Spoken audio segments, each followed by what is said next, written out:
have been with your wife since how old? We first started dating.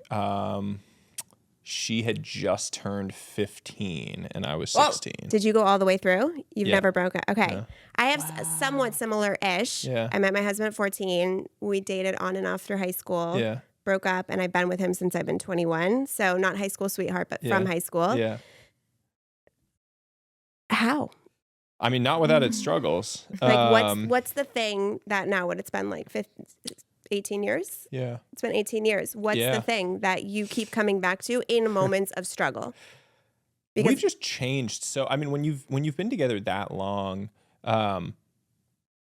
it goes back to the point of life has seasons. Like our relationship has had 4 or 5 different seasons, right? Yeah. Like high school. I mean, frankly, I think of like a before and after of me growing up as a human being as the 2 major seasons. And that's a selfish point of view. But when I think of my own life, I'm like pre-30 was like insecure and like someone that I'm not proud of, the things I was chasing, the things I was about. And now like finding myself, realizing what matters to me and the things that matter to me. And hopefully like being on my journey to becoming the type of person that I want to be, the type of father, the type of husband, son, brother, all of those things. And I think about the fact that my wife was willing to crawl through the mud with me through all of those years of me needing to change and needing to live up to my fullest potential of who I could be. And that's not to say that I was like some terrible person. Like, I wasn't like murdering people. I wasn't like doing awful things, right? I was fine at least from the external world looking around. But you were also probably her support system too in that journey for her. Yeah, and we were kids, right? We started dating, she was 15 years old. Like the first time I tried to talk to her, I tried to give her a high five in a computer lab in high school, right? Like that's our founding story, is like her rejecting me when I tried to give her a high five. So it's ridiculous to think at the time I like walk up to you and I'm like, hey, 15 years from now, we're going to be having a kid and like living in a house in New York. It's crazy. But frankly, a lot of what made it work for us was we allowed each other to have our own lives all along the way. And our relationship never superseded the need for each of us to be our own person. And part of that was forced by the fact that we were long distance for 7 years of that. Because so I was a year ahead of her in school. I got a scholarship to play baseball at Stanford, which was across the country because we grew up in the Boston area. I took that and moved across the country. And we basically decided when I was leaving for college, she was going to be a senior in high school. Like, let's try it. Let's see, because we really care about each other. And, at the time you say, I love you and stuff. You're 17 years old. You don't know what love means yet, but let's try it. And we went, and everyone tells you, oh, you're going to break up at Thanksgiving. That's like Black Friday or whatever in relationships. And we came home and like, we were still really cared about each other. And frankly, like not having to think about a million things outside of baseball and school, like not having to think about meeting, my wife and like meeting girls and all those things. It was like I was able to focus on the things that I really cared about, which at the time was like baseball and school and friendships, building some relationships while I was there. And for her, when she went to school, she went to Parsons School of Design in New York.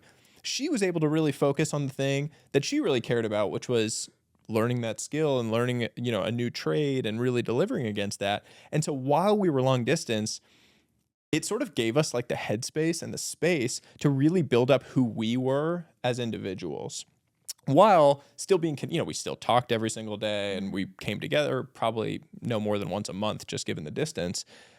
But because of that, I think we just were allowed to build our own lives and personalities and relationships that were separate from our togetherness.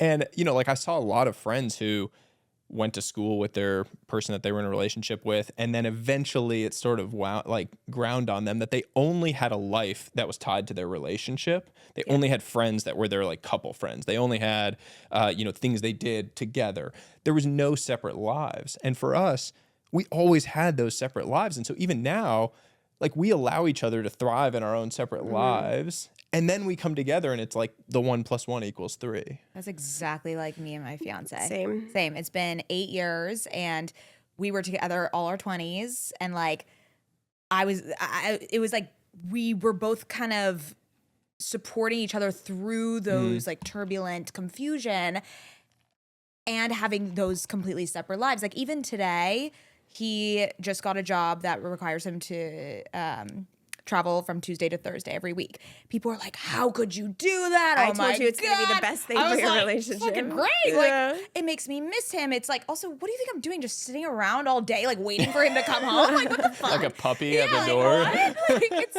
ridiculous. So, and honestly, I think that has always been the key for us is the separate lives. Like we don't really have any same friends. Like everything is very separate, but I love it that way. Like then we come together and it's something so sacred, just us two, rather than it hindering on a ton of other like people or relationships. I don't know. Yeah, we've both been that way with our significant others. I think I'm in a phase where I am actually now more ready to become more integrated with both of our lives.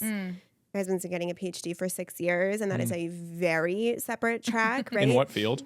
Bioimmunology, chemistry, I was going to say, I don't even know if you know what it is. I don't. I'm excited to hear this. Yeah, and that requires such a different schedule than mine, and it's been, I'm so proud to support him through that.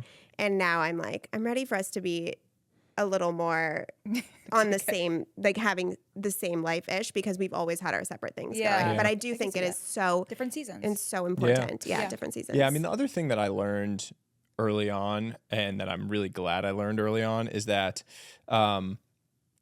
lack of appreciation is where relationships go to die. And that's a good one. Especially when you're a parent. Yeah. Ooh, that's a good one. And having a daily ritual of just telling the person one thing that you appreciate about them goes so far to maintaining the health of a relationship. And that goes for romantic relationships as well as friends, as well as parents, siblings. It's just the truth that we naturally default to not vocalizing appreciation. We vocalize frustration. And so the baseline becomes, like things are good, but you don't say anything about it. So you only say something when there's like a drop off that. There's an issue, there's a challenge, there's frustration, whatever. You vocalize that and not the good things. And when that happens, where do you think the relationships go? I mean, it's like, it seems natural if you're only noticing when things are bad. And it's the same thing for your own life, by the way. Like, vocalizing to yourself when you feel good in the morning, when you're excited to do something for work, like, oh, wow, this is cool that I get to record this podcast today. I was just saying to my business partner earlier today, like, this is freaking awesome. Like, if I never accomplish anything else in my life, the fact that I get to go to LA, go meet new people that are fun, like record a conversation, hang out with you, have dinner, and call this work, that's awesome. And if you don't vocalize those things to yourself, that you're like those tiny little things of gratitude, you start to feel really unhappy in your own life too. Absolutely. So it makes sense with a relationship that would be the case. We always say that if you have a nice thought about someone, just text it to them. Like, it would fucking make their entire day. They'd be like, what? Goes for strangers too, by the way. Yes. And people think it's weird, but like, I go up to them all the time. I love your hat. Yeah. Just like, you know how many times that person's going to wear that hat in the next month? Like the power you have over someone's life, by the way, is insane. If you compliment someone on an outfit, like you come in and you're like, I love your shirt. They're going to wear that shirt 5 more times, guaranteed, in the next month. And you just did that with one tiny comment. Like it's crazy, but we hold that power, but we don't use it for good. Yeah. Goes back to the ripple. I like telling couples. Telling couples? Like when they're at dinner and I feel like they have like a cute connection and they look in love. Because I think sometimes when you're in a relationship for so long, I just like going up to them and being like, you guys really look like you're happy together. Like I really think you guys are cute. And I just hope you have a nice evening. Usually they're like, oh my God, wow. And they see each other through new lights. Sometimes they get a little mad at me. Sometimes it doesn't work so well. But when it does work, it's worth the shot. It's worth a shot. But the ones where it doesn't work is just a tax on all the benefit that you're creating. Exactly. On the ones that it does work. I'm like, well, that's a them problem. So that is a them problem for sure.